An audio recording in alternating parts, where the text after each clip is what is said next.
ये मेरी बड़ी ममता हो गई है इनमें, और अब मुझे भय लगता है, क्योंकि ये ममता पुनः पुनः इस संस्कृति में डालने वाली है। इस ममता से भय लगता है मुझे।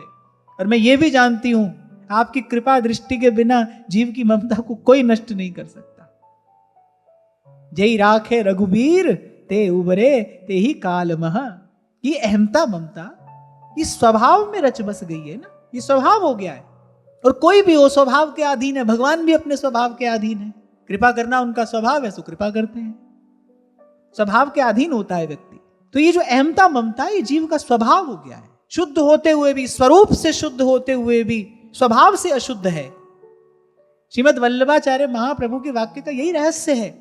जब वो कह रहे स्वभाव तो दुष्टा, स्वरूप से शुद्ध होते हुए भी स्वभाव से दुष्ट है। बाढ़ आ जाए गंगा जी में, और वो गंगा जी का पानी जब जब घर में घुसता है तो है तो गंगा का ही जल, पर उस समय गंगा जल की पूजा नहीं करता है कोई। उस समय गंगा जल की पूजा नहीं होती। उस समय कोई ये नहीं कहता भाई गंगा जी का जल है। अपने घर की चिंता होती है, घर कैसे बचाया जाए।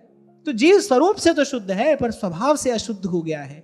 और ये जो स्वभाव की जो अशुद्धि है, इसी को दूर करने के लिए साधन है। ये जितना सब कहा सुना जाता है, ये जो स्वभाव में जो अशुद्धि आ गई है, उसको दूर करने के लिए ही है। और दूर करने की विधि माता कुंती अपने मुख से कह रही है कि आप कृपा करिए और स्वजनों के साथ जो मेरी ये ममता हो गई है ना, स्नेह की इस दृढ़ फांसी को आप काट दीजिए। अब जा तो रहे हैं, पर इतनी कृपा मुझ पर करके जाइए। ऐसी मत दीजिए मेरे ठाकुर, सदा सदा तुद त्याही। तुम करो दया मेरे साईं, तुम करो दया मेरे साईं।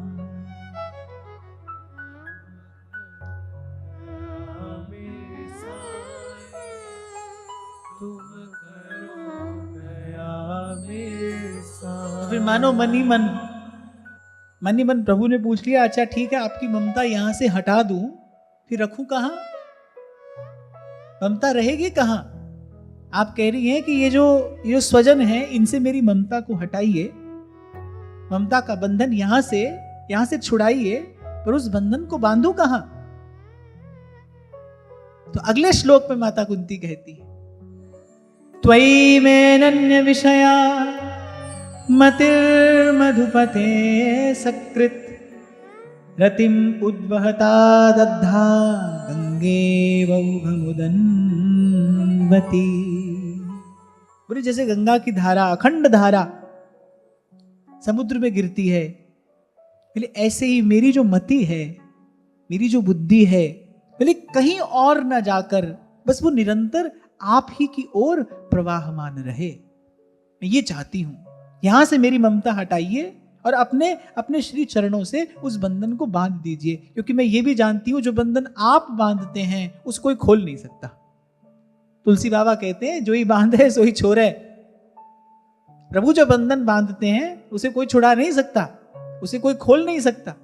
फिर त्वयि में अनन्य विषया मतिर मधुपते सकृत, मेरी जो मति है वो अनन्य रूप से बस अब आप में ही लगी रहे। आप देखो कितनी ठोकरें खाने के बाद जीव को ये सुध आती है। कितनी ठोकरें खाने के बाद ये चेत आता है कि भाई कहां लगे थे और कहां जाना था। जैसे कोई किसी मार्ग पर चलता जाए, बड़ी देर के बाद बड़ी दूर जाके उसको खबर पड़े, अरे मैं तो गलत रास्ते पर जा रहा था।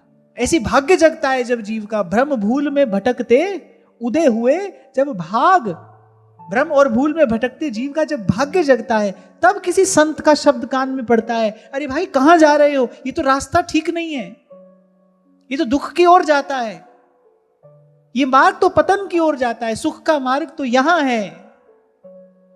यहां कह नानक बिन हरि भजन,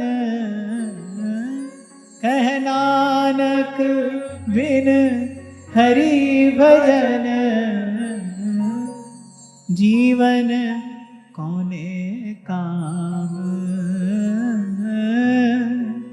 जीवन कौने काम।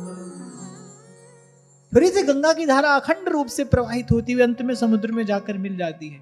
आप देखो गंगा जी की धारा बड़ी निर्लिप्त है, कहीं कहीं पर उसको रोकने का प्रयास किया जाता है, कहीं कहीं पर उसकी पूजा की जाती है, पर वो अपना प्रवाह नहीं छोड़ती, वो तो प्रवाहित है क्योंकि उसे समुद्र में जाकर मिलना है। ऐसे ही सुख दुख आएंगे, अनुकूल प्रतिकूल परिस्थितियां आएंगी, हमारे शुभ अशुभ संस्कार हमारे सामने आएंगे, हमारा भला बुरा प्रारब्ध हमारे सामने आएगा। और माता कह रही आप कृपा करें, मेरी जो मति है ये अनन्य रूप से बस आपका चिंतन करती रहे, लगी रहे ये आप में, मेरी मति आप में लगी रहे, ये कहीं और न जाए, मेरी आपसे ही निरंतर प्रेम करती रहे। रतिम उद्वहता दद्धा, माने सहज ही, और कोई सुख तो मैं आपसे नहीं चाहती, ये सुख तो मुझे देकर जाइए, निरंतर आपका भजन होता रहे।